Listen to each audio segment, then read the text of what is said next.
შემეცნებით საგანმანათლებლო პროექტი რადიო კინო სადდება სტუდია კოცის ბაზაზე.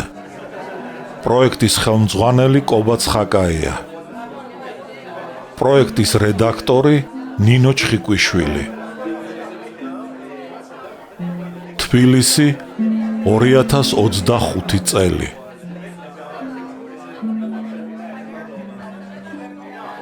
ალექსანდრე ქუთათელი, პირისპირ, რომანი 2 ტომად და 4 წიგნად.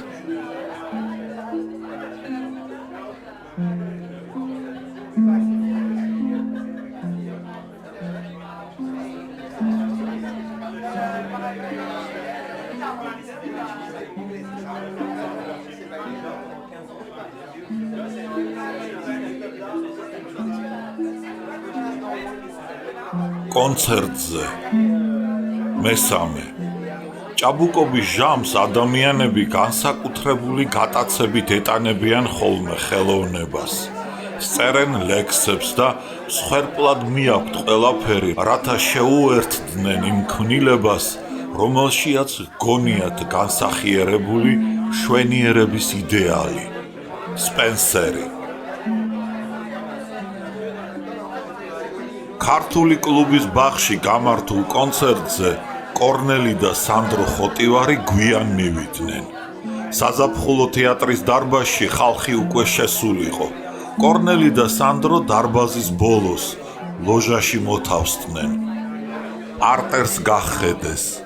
ვის არ ნახავდით პარტერში, წინა რიგებში კომერსანტები, საქმოსნები, სპეკულანტები ისხდნენ, რომელთაც უმრავლეს შემთხვევაში არაფერი გაეგებოდათ მუსიკისა, მაგრამ კონცერტზე და თეატრში სიარული ეხალისებოდათ.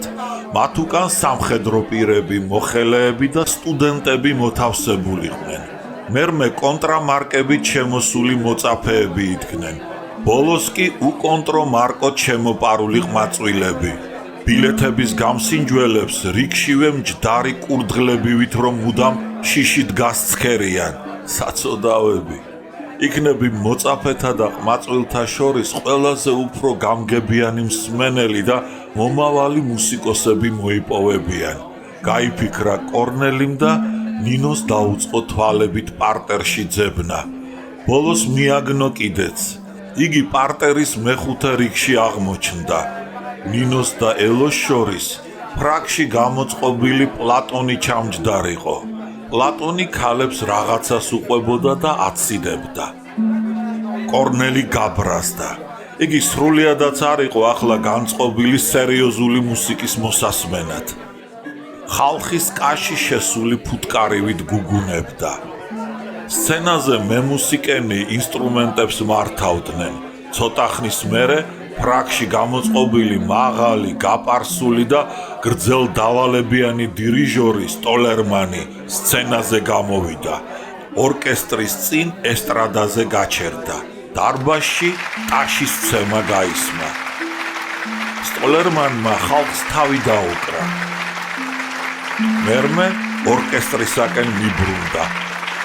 სადირიჟორო პატარა ჯოხი აიღო და ნოტებ გადაშლილ პიუპიტრზე დააკაკუნა. მემუსიკენი მოემზადნენ. კონტრაბასები და ვიოლონჩელები წინ დაიყენეს. ფლეიტები, კლორნეტები, გობოები და სპილენძის ინსტრუმენტები აიღეს და შეხმართეს. ვიოლინოები მხარსა და კისერს შორის ლავიწის ძვალთან მიიბჯინეს. სცენაზე და დარბაზში ისეთი სიჩუმე ჩამოვარდა, როგორიც წვიმა ავდარისა და ქუხილის წინ იცის ხოლმე. დირიჟორმა ჰაერში მიმართული ჯოხი ერთბაშად მოიქნია და უმალვე დარბაზი წარმტაცი მუსიკის ხმებით აღივსო. სტოლერმანს დიდი ცოდნით, ოსტატობითა და შთაგონებით მიჰყავდა ორკესტრი, მაგრამ კორნელის გრძნობა და გონება სხვაგან რბოდა.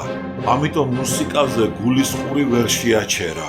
მუსიკა ვერ განიცადა და სმენითი შეგრძნების ნაცვლად მარტო გარეგნული, ხედვითი შთაბეჭდილებით კმაყოფილდებოდა.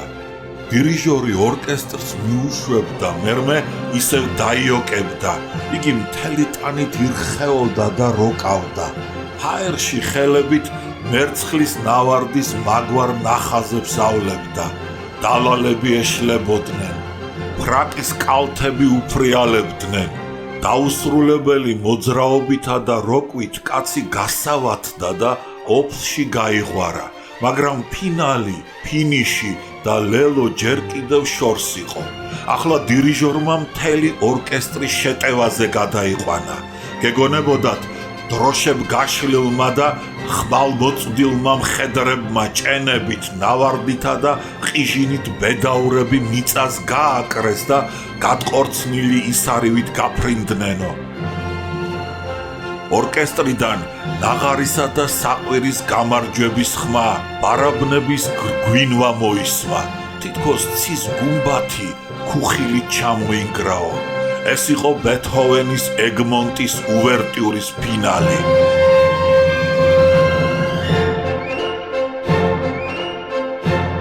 დარბაზში ტაშის გრიანი გაისმა, მაგრამ კორნელი ისევ ზღვა ხალხის იქით იცქერებოდა. იგი მხოლოდ ერთი ქალის თავსა და ტანს ამჩნევდა, ნინოს, რომელიც გამალებით უკრავდა ტაშს.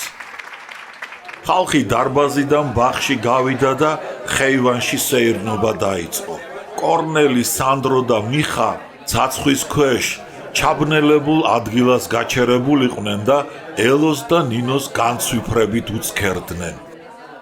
ელო პოეტს რაფაელ ახვლედიანს მიხავდა ხელმკლავით, ხოლო ნინო კი პლატონს. ნინო იღიმებოდა, უჩვეულოდ აგზნებული ხმამაღლა ტიკტიკებდა და პლატონს სახეში სასოებით შესცქეროდა.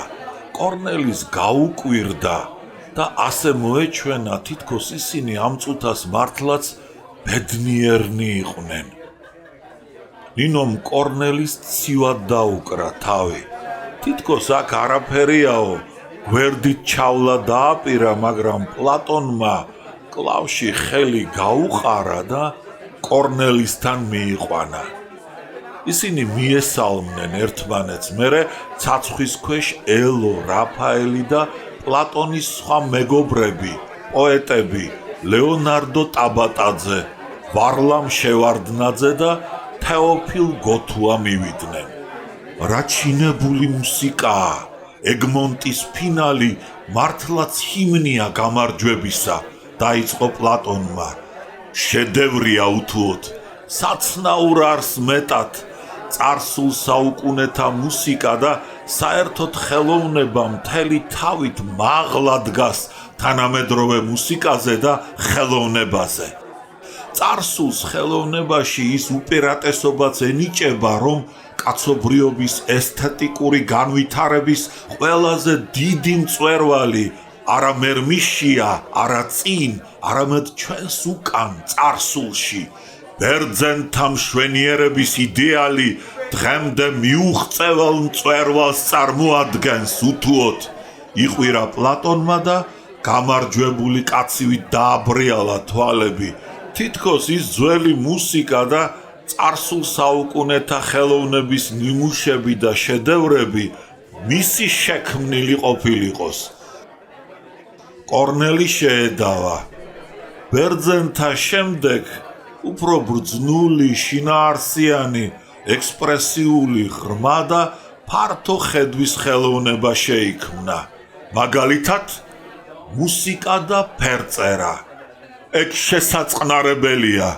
დათმობაზე წავიდა პლატონი და დასძინა, მაგრამ მიპასუხეთ, შეიძინა თუ არა ხელოვნებამ წარსულთან შედარებით მეტი სიტურფე, შვენება და სილამაზე.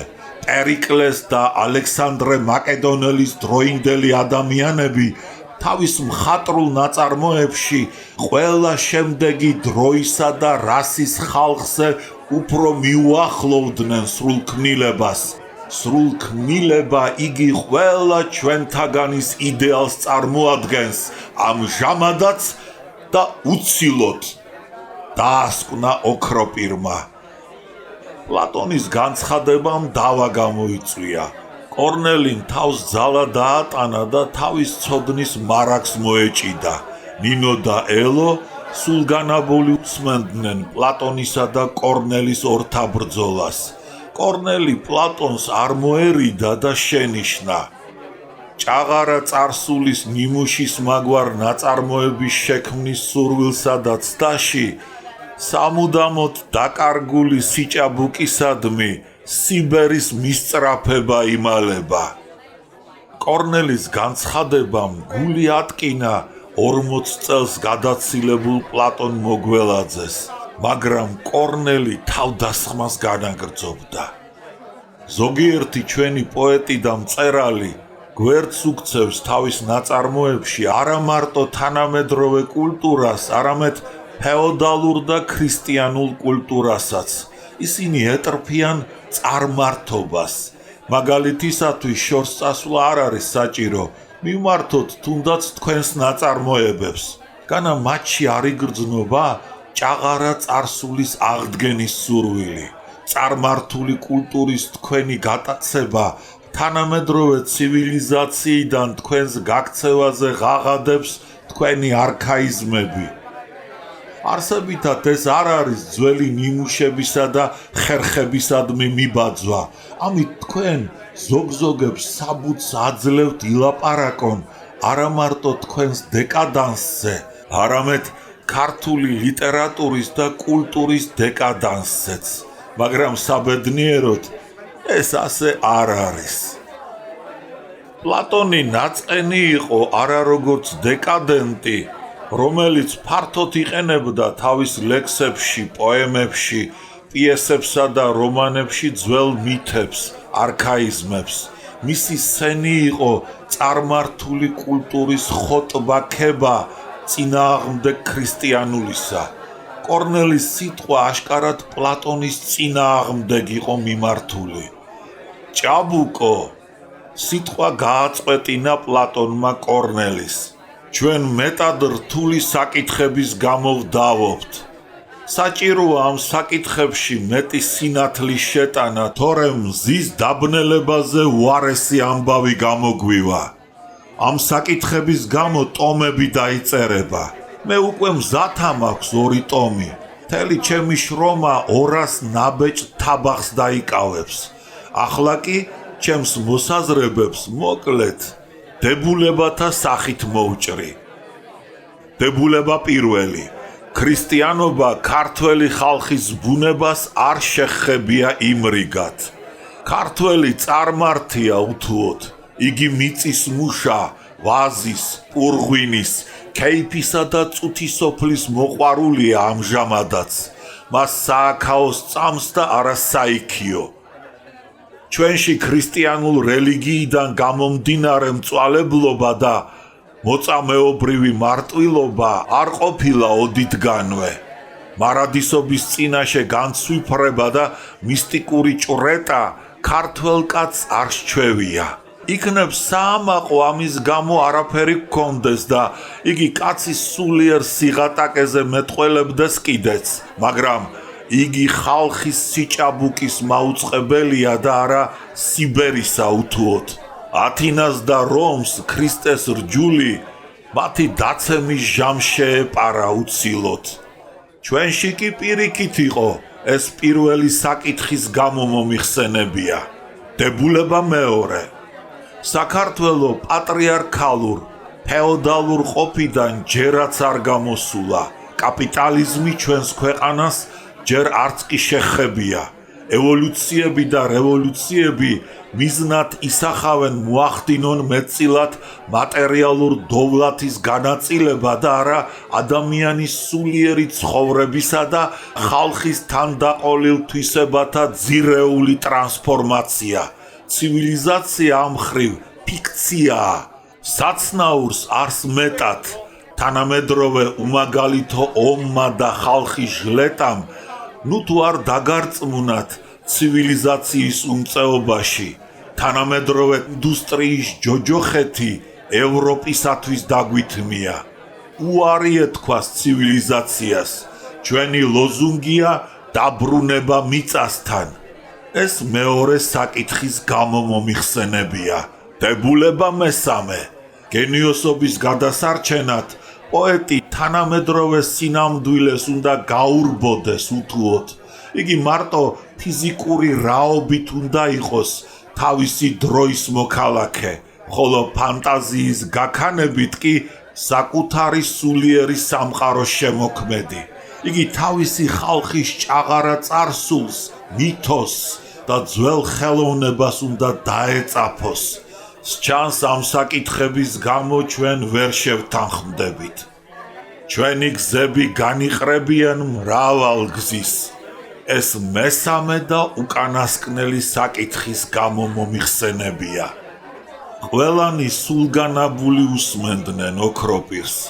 მეგობრებო, დაიძახა მელასაებრ ეშმაკის სახის მქონე ჯუჯა ჭაბუკმა, თეოფილ გოთუამ. ეს დღე ისტორიულ დღეთ უნდა ჩაითვალოს. ბატონი პლატონის მოსაზრებანი ეს მთელი აღმოჩენა.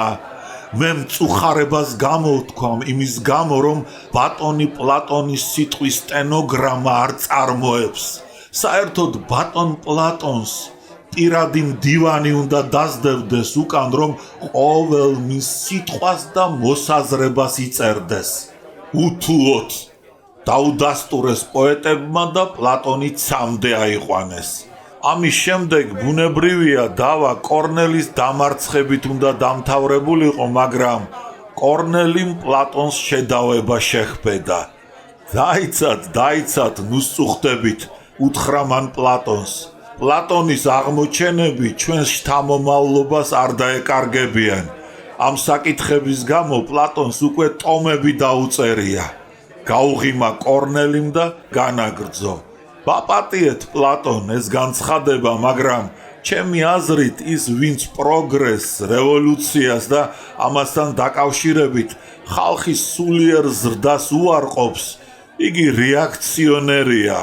ისტორიის კანონების ცუდი მცოდნე, ვინაიდან კაცობრიობის მთელი ისტორია დამთავრებული ჩვენი საუკუნით ელექტრონის, რადიოს და ატომის დარგში მიღებული აღმოჩენების საუკუნით მას სავსებით გამოპარვია მხედველობის არედან.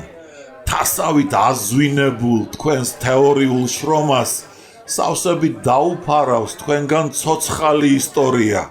ქრისტიანობა მონათმფლობელური წესწყობილების დაცემის შემდეგ წარმოიშვა. ანტიკური სამყარო დაინგრა აჯანყებული მონების ბრძოლების მეშვეობით.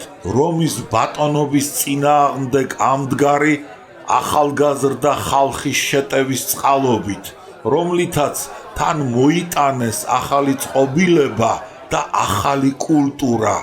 ფეოდალური წყობილება, მისი იდეოლოგია, მწერლობა და ხელოვნება უთუოდ პროგრესულ მოვლენას წარმოადგენდა იმ დროისათვის. ამ შემთხვევაში საქართველოც, რომელმაც ქრისტიანობა მეოთხე საუკუნეში, ადრიანი ფეოდალიზმის ხანაში მიიღო, არ წარმოადგენს გამონაკლის. ჩვენი ისტორია სავსეა ამის დამადასტურებელი ფაქტებით. კერძოდ, ქართული ხელოვნების ისტორია. განა შოთა რუსთაველის გენია, მრავალრიცხოვანი მისი წინაპრების წარმტაცი შემოქმედება საქართველოში ფეოდალიზმისა და ქრისტიანობის აყვავებით არ იყო გამოწვეული.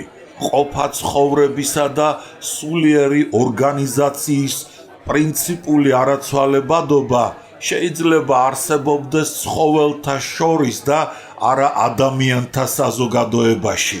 ხოლო რაც შეეხება ჭაღარა წარსულის წინაშე მუხლდრეკას, უნდა მოგახსენოთ, რომ ის, ვინც წარსულს ჩაჰკირკიტებს და ეტანება, იგი თავისი ხალხის სიკვდილის განაჩენზე და თავისი პირადი პოეტური ფანტაზიის უსუსურობაზე ხელს აწერს. როგორ? პოეტური ფანტაზიის უსუსურობა აქ რა შვაშია? ჰკითხეს გაოცებულმა მგოსნებმა კორნელის. ვინც მხოლოდ წარსულით ცხოვრობს, აუხსნა კორნელიმ. მისთვის ყველაზე უფრო ადვილია მიხმართოს მზამზარეულ ნიმუშებს, შაბლონურ ფორმებს.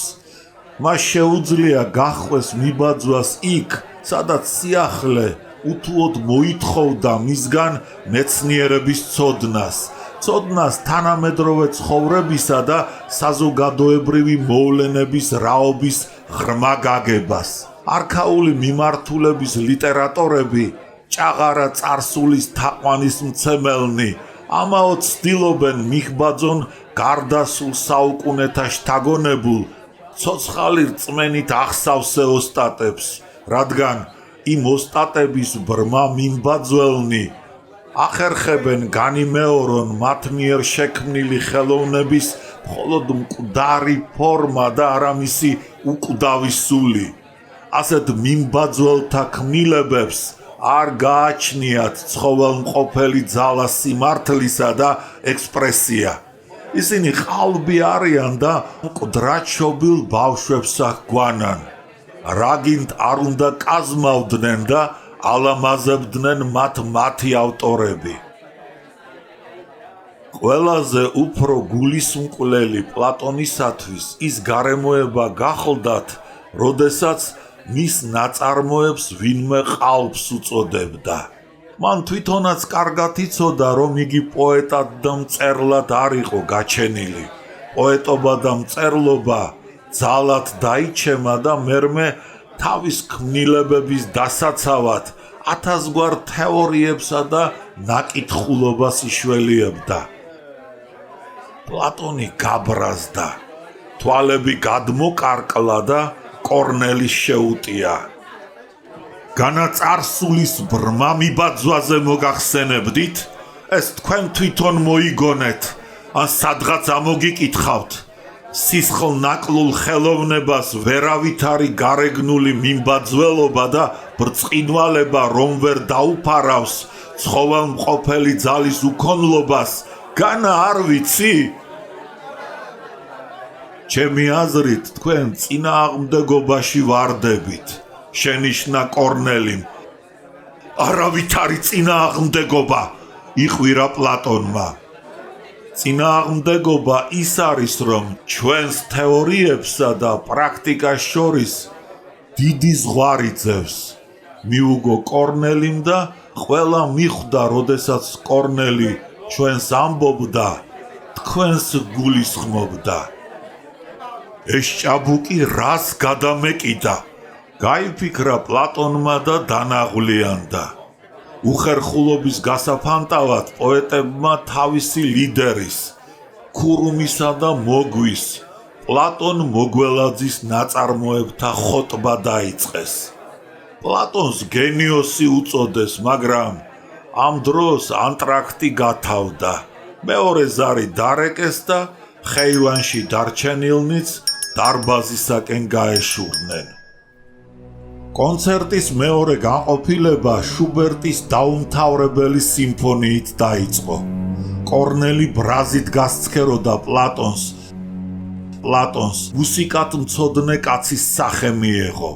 ბევრი ყალბი, ძალად გაკეთებული ადამიანი და პოზიორი მინახავს, მაგრამ პლატონის მსგავსი ყალბი კაცი მე ჯერ არ შემხვედრია. ღვარძლიანად უთხრა კორნელიმ სანდროს და მიხას. შეხედეთ, როგორ იბერება, თითქოს მუსიკის რამე გაეგებოდეს. მუსიკალურ სმენას სრულიად მოკლებულია, მიუხედავად ამისა, მუსიკაზე და ხელოვნებაზე ყველაზე მეც სწორედ ის ქაქანებს. შუბერტის დაუმთავრებელი სიმფონია ბევრჯერ მოусმენია კორნელის მაყაშვილთა სახლში, გრამაფონის ფირფიტაზე, კონცერტებზე და ზეპირად იცოდა. ისე კარგად ახსოვდა, რომ შეეძლო თავიდან ბოლომდე ემღერნა ან სტვენით გადმოეცა. აი ახლაც, სიმფონიის მეორე მოტივის დაწყებისთანავე მოიხიბლა, თვალები დახუჭა და უმალვე ყველაფერი დაავიწყდა. ნინო, პლატონი, მთელი დარბაზი. იგი თითქოს სადღაც შორს, უხილავ მხარეში გადასახლდა. თვალდახუჭულ ჭაბუკს უცნაური, წარმტაცი და ფერიული სურათები ეხატებოდნენ. შუბერტის დაუმთავრებელი სიმფონიის მეორე მოტივი ლოცვის, ვედრებისა და ღაღადის მსგავსი ჩუმი იდუმალი ხანგებით დაიწყო. ნაწყვეტ-ნაწყვეტი, მოკლე და ბოხი ტონები, ბანები ზღვის ტალღებივით განიბნენ. მუსიკაში ჩაქსოვილი ლეიტმოტივი, რომელზედაც არის გაშლილი და აგებული მთელი ნაწარმოები, სიმფონიის დასაწყისისთანავე გამოიკვეთა. იგი თანდათან დაიკარგა და გაუჩინარდა დაძაბულ ხმებში და მერმე ისევ ნელა მოიჭრა და ამოცურდა ზღვათა სივრცეში უცნაურად გამოჩენილი წარმტაცი კუნძულების მსგავსად. თვალდახუჭულმა კორნელიმ დაისი ჟამს ზღვაში გამოჩენილი აყვავებული ბაღებით შემკული და ბურუს მიფენილი კუნძულები და ნახევარ კუნძულები დაინახა. გაუკვირდა. ის კუნძულები და ნახევარ კუნძულები ბათუმისა და სოხუმის ზღვისპირა მიდამოებს მოაგონებდნენ. უმალვე ნაღარისა და საყვირის ხმა შემოესმა. თითქოს ზღვაზე ქარიშხალი ამოვარდა და ყალყზე დამდგარი ფაფარაშლილი ტალღები ნაპირისაკენ გამოემართნენო. მაგრამ ამ ქედმოუხრელი აღმაფრენის მაუწყებელ ხმებშიაც ისევ მწუხარე ლეიტმოტივის ლოცვა ღაღადისი ჩაექსოვა. ზვიადი ხმების გაქანებაში ჩაქსოვილი მწუხარე ჰანგი ალბათ ახალი ცვლილებების მაუწყებელი იყო და მართლაც ცისადმი ქედმოხრილი პირვანდელი მწუხარების ჰანგით ლეიტმოტივით დამთავრდა. კორნელის მტკვრის პირას ინდოელთა ბანაობისა და მზის ჩასვლის ჟამს გაგონილი ლოცვა მოაგონდა. ლოცვა მზისადმი. მზე ჩაესვენა, დაღამდა და თითქოს დედამიწას თანდათან შავი ზეწარი გადაეფინაო. თვალდახუჭული კორნელი ახლა ვერაფერს ვერ ჭრეტდა. მის წინაშე შავი ფარდა ჩამოეშვა, მაგრამ ფარდა უმალ შეირხა, აცახცახდა და ზედ უცხო ფერებმა ლასლასით გადაირბინეს. და ეს კათოლიკეთა ეკლესიის ორღანოს, მომღერალთა გუნდის შორეული ხანგისა და გალობის უნაზესი და ღვთაებრივი ხმებით ამეტყველებული ლოცვა ვედრება და ღაღადისი გაისმა. გენდელისა და ბახის ორატორიების მაგვარი. უნაზეს ხმათა ზვირთების რბენას დროდადრო ისევ მწუხარე ლეიტმოტივი დაერთო და ბოლოს მხოლოდ ერთიღა მაღალი ტონი. ხმა დარჩა. ჩამავალი მზის უკანასკნელი სხივივით გამოსროლილი. ეს ძალა გამოლეული და მომაკვდავი ხმა უხილავი კაეშნით შეიჭრა კორნელის სულსა და გულში. თითქო დაისი ჟამს ზღვის ზედაპირი დაწყნარდა და ცის დასავალზე ჩასვენებულ, გაფითრებულ და მომაკვდავ მზისაკენ ნაპირიდან მოწყვეტილი მარტო ერთიღა უკანასკნელი ტალღა გარბის და მიისწრაფვისო. მერმე ისევ კონტრასტული, ძლავრი და მაღალი ხმები გაისმა. ეს ძალა გამოლეული და მომაკვდავი ხმა უხილავი კაეშნით შეიჭრა კორნელის სულსა და გულში.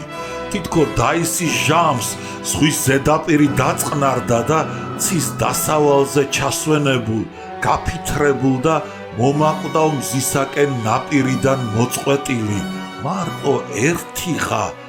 მარტო ერთიღა უკანასკნელი ტალღა გარბის და მიისწრაფვისო. მერმე ისევ კონტრასტული, მძლავრი და მაღალი ხმები გაისმა, მაგრამ პირველ ფორტისიმოსთან შედარებით უფრო ჩუმი. აღმაფრენას პირვანდელი ძალა გამოელია და კორნელის მოეჩვენა თითქო დაკოდილი არწივი ფრთებს ამაოდ იქნევსო. ახლა კორნელიმდე ცხადად აღწევდა იგივე მწუხარე ლეიტმოტივის ჰანგი, რომელიც თანდათან კვდებოდა ვედრებით სავსე ხმების ღაღადისში და ეს მოჩვენება თითქო ჯვარცმულის წინაშე მისული მავედრებელი მუხლის მოყრას და დაცემას აპირებსო. აი დაეცა კიდეც და მაცხოვრის ფერხქვეშ აქვიტინდა.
შუბერტის დაუმთავრებელი სიმფონიის მეორე მოტივი დასრულდა. დარბაზში ტაშის ცემა გაისმა. კორნელიმ თვალი გაახილა. იგი უცხო და უხილავ სამყაროდან მოსულს ჰგავდა. მუსიკით განწმენდილს არაფერი არ ჰქონდა ახლა საერთო ყოველდღიური ცხოვრების ჭაობში ჩაფლულ ხალხთან, მელოდ თავიან ფილისტერებთან, ყალბი მსახიობივით სახელდაძაბულ პლატონთან, სულელ დედოფალას მსგავს ნინოსთან, რომელიც ბრიყულად იღიმებოდა, დიდი ხელოვანისაკენ იხრებოდა, რათა მისი აზრი მოესმინა. ქრისტე ღმერთის, განგებისა და შემოუცნობის წინაშე ასეთი უნებისყოფო, ქედმოხრილი და სისხლნაკლული ადამიანების მუსიკის მოყვარული კაცი არა ვარ, უჩურჩულა პლატონმა ნინოს. კორნელის მოეჩვენა, თითქო პლატონმა ტუჩები ქალს ყურის ბიბილოზე შეახო. ნინოს ეღიტინება და იმიტომ იღიმებაო. ნინო ისევ თავს ძალას ატანდა, უცნაურად იხედებოდა, უცნაურად ეჭირა თავი, რაც კორნელის აზრით ქალს რაღაც სულელურ და ბრიყულ გამომეტყველებას ანიჭებდა. ქალმა ბედნიერი თვალები დარბაზში მყოფ ხალხს მოავლო. კორნელი დაინახა, სახე უმალვე მოარიდა და ისევ სასოებით შეხედა პლატონს. ეხ, ნინო მაყაშვილიც მსახიობობს, გაიფიქრა კორნელიმ და მოულოდნელად სანდროს და მიხას უთხრა. მეგობრებო, წავიდეთ ამ ყალბი ბაზრიდან. სად უნდა წავიდეთ? გაუკვირდა სანდროს. ვახშამზე გპატიჟებთ, მიუგო კორნელიმ. მიხამ ვახშამი რომ გაიგონა შეწუხდა. ქალები შინ უნდა გავაცილო და სავახშმოთ რომ წავიდე, ელო მომკლავს. გაიფიქრა მან. ჯერ 10 საათია, კონცერტი ალბათ ღამის პირველ საათზე დამთავრდება და რა დროს ვახშამია. თუ ძმა ხარ, წავიდეთ. თორემ მარტო წავალ, შეეხვეწა კორნელი. მე ვერ წამოვალ, უთხრა გულმოკლულმა მიხამ კორნელის. რატომ? ქალებს ვერ მივატოვებ, შინ უნდა გავაცილო. გამცილებლები უკვე იშოვეს მათ. თავს ნუ შეიწუხებ. მიუგო კორნელიმ და წამოდგა. კორნელი, სანდრო და მიხა ბაღიდან გავიდნენ. ქალაქის მოედანი გაიარეს და პუშკინის ბაღთან ვინმე ავეტიკას რესტორანში სარდაფში ჩავიდნენ. წვადები შეაწვევინეს და ღვინის სმა დაიწყეს. კორნელი აღზნებული იყო. ლოთობის ყიჟინი, დაფნა ზურნის ბრახაბრუხი, ჭყვიტინი, მედოლის სიმღერა და გამყინავი ხმა კიდევ უფრო ათრობდა და თავბრუს ახვევდა. შვაღამისას ავეტიკას სამიკიტნო მოდი ნახე სულ აირია. ისმოდა დუდუკი, დოლი, გამყინავი ხმით თქმული ბაიათი, ვიღაც სალახანა წვერებიანი კაცი გეო ბულბულივით უსტვენდა. სარდაფში ლოთების ყიჟინი და გაგიჟების საათი დადგა ნამდვილად. კორნელიმ მოიწყინა, ჭიქა ასწია, ნინოს სახე მოეჩვენა და შეეცოდა. მიხვდა მასში ეჭვის გაღვივების გამო ქალი რომ პლატონს აეკიდა. თაღლითობდა და როლს როგორც შეეძლო ისე თამაშობდა. მეგობრებო, დაიწყო კორნელიმ, მოდით ელოს და ნინოს სადღეგრძელო შევსვათ. ყოჩახ, მეგონა შენ პლატონზე ეჭვიანობდი ნინოს, შენიშნა სანდრომ. არ უწყის რას ჩადის ღმერთმა აპატიოს. კორნელი, გინდა გითხრა, რისთვის აეკიდა პლატონს ნინო? კითხა მიხამ. ვიცი, არავძრახავ, მიუგო კორნელიმ და დაიწყო. მეწოდება ნინო პლატონის ხელში, იგი მას დაღუპავს. პლატონი ეგოისტი, თავის თავზე შეყვარებული, რწმენა დაკარგული კაცია. სამშობლო მას იმდენად სწამს, რამდენადაც მისი პიროვნების განდიდებას ხელს შეუწყობს. მის გულში სასოწარკვეთილების და უიმედობის შხამი ბუდობს. მან ერთხელ მითხრა, ისეთი ბეჩავი, ხარტაკი, პატარა და ისტორიის მიერ განწირული ქვეყნისათვის, როგორიც საქართველოა, თავის განწირვა დამპალ ხეზე თავის ჩამოხრჩობას უდრისო. უსინდისო, იყვირა სანდრომ. საუბედუროდ მისი მეგობარი პოეტები მას ბაძავენ. მან მრავალი ახალგაზრდა სულიერად გახრწნა. აი რისთვის არ მინდა ის ქალი იმ ყალბ ანგარებით სავსე ადამიანს ხელში რომ ჩაუვარდეს. ნინო აზიზი, კდემა მოსილი და პატიოსანი ქალია. მშობლები და ნათესავები კი ნინოსათვის მდიდარ და სახელმოხვეჭილ საქმროს ეძებენ. იმას კი არ დაეძებენ, როგორი ადამიანი არის საქმრო და რა გზით მოიხვეჭა მან სახელი. დღეს კონცერტზე ნინოს რომ ხედავდი და მის ქცევას ვაკვირდებოდი, ასე მეგონა ქალი ბაზარში ძალით გამოუყვანიათ და ქალობით ვაჭრობას ასწავლიან მეთქი. კორნელიმ ჭიქა დასცალა და ნინოზე ექსპრომტი თქვა. არ მინდა მისი დავარღვიო სულის სიმშვიდე, მაგრამ ქვეყანა კვლავ მაბრაზებს ყალბი ბაზარი. მას სიმფონია ბეთჰოვენის ესმის მეშვიდე, მე კი დემონის ნაცნობი ხმა ჰანგი საზარი. მეგობრებმა კორნელის შეხედეს. მას ისეთი სევდიანი სახე ჰქონდა, რომ გაოცდნენ.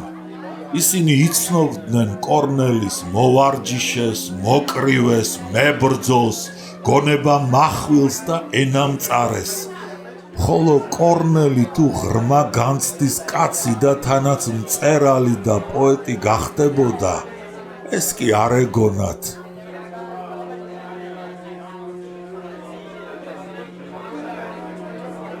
მიხა კონცერტზე გაიქცა.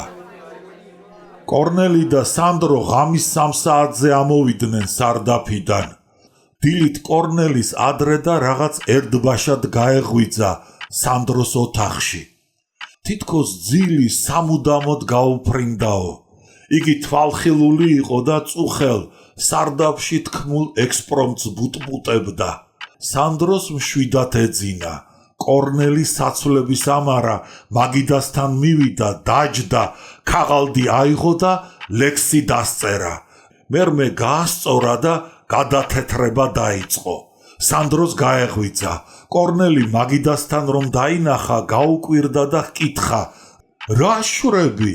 არაფერს, რაღაც დავჯღაპნე. მიუგო კორნელიმ და ქაღალდი გადააბრუნა. სანდრო ფანჯარას მიადგა. ქალაქს გახედა და დაამტკნარა და ოთახში გაიარ გამოიარა. მერმე ისევ საწოლზე დაჯდა. კორნელის მიაშტერდა და შეეხვეწა. წამიკითხე რა დაწერე. წაგიკითხავ თუ არავის არ გაუმჟღავნებ. დარწმუნებული იყავი.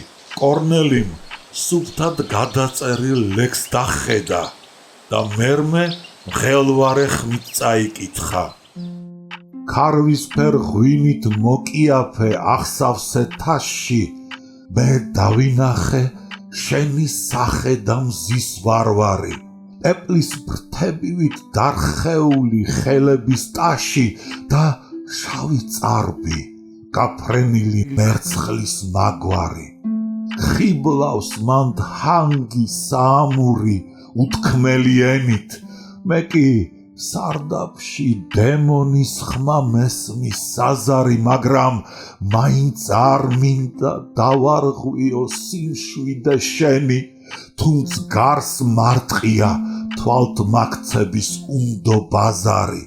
ხედავ მარაომში არხია შენი დალალი და სისხლიანი მაგონდება ისევ რომანი, რადგან ვერაგის გვერდით ზიხარ ქალი ალალი. პოეტის სატრფო უნაზესი ჰაეროვანი.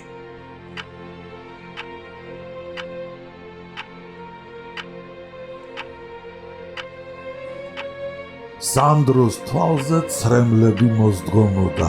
ეს ცრემლი ჯილდო იყო კორნელისათვის და მართლაც კორნელის მიერ ამ ლექსში გამოთქმულ ტანჯვას, რომელსაც იგი სხვას ვერ გაუმხელდა, სხვანაირი ჯილდო არ შეეფერებოდა. არ მინდა მისი დავარღვიო სულის სიმშვიდე, მაგრამ ქვეყანა კვლავ მაბრაზებს ყალბი ბაზარი. მას სიმფონია ბეთჰოვენის ესმის მეშვიდე, მე კი დემონის ნაცნობი ხმა, ჰანგი საზარი. ქარვისფერ ღვინოთ მოკიაფე ახსავსე თასში, მე დავინახე შენი სახე და მზის ვარვარი. პეპლის ფრთებივით დარხეული ხელების ტაში და შავი წარბი, გაფრენილი მერცხლის მაგვარი. ხიბლავს მან ჰანგი საამური უთქმელი ენით, მე კი სარდაფში დემონების ხმა მესმის საზარი. მაინც არ მინდა დავარღვიო სიმშვიდე შენი, თუნც გარს გარტყია თვალთ მაქცების უნდო ბაზარი. ხედავ მარაომში არხია შენი დალალი და სისხლიანი მაგონდება ისევ რომანი, რადგან ვერაგის გვერდით ზიხარ ქალი ალალი. პოეტის სატრფო უნაზესი ჰაეროვანი.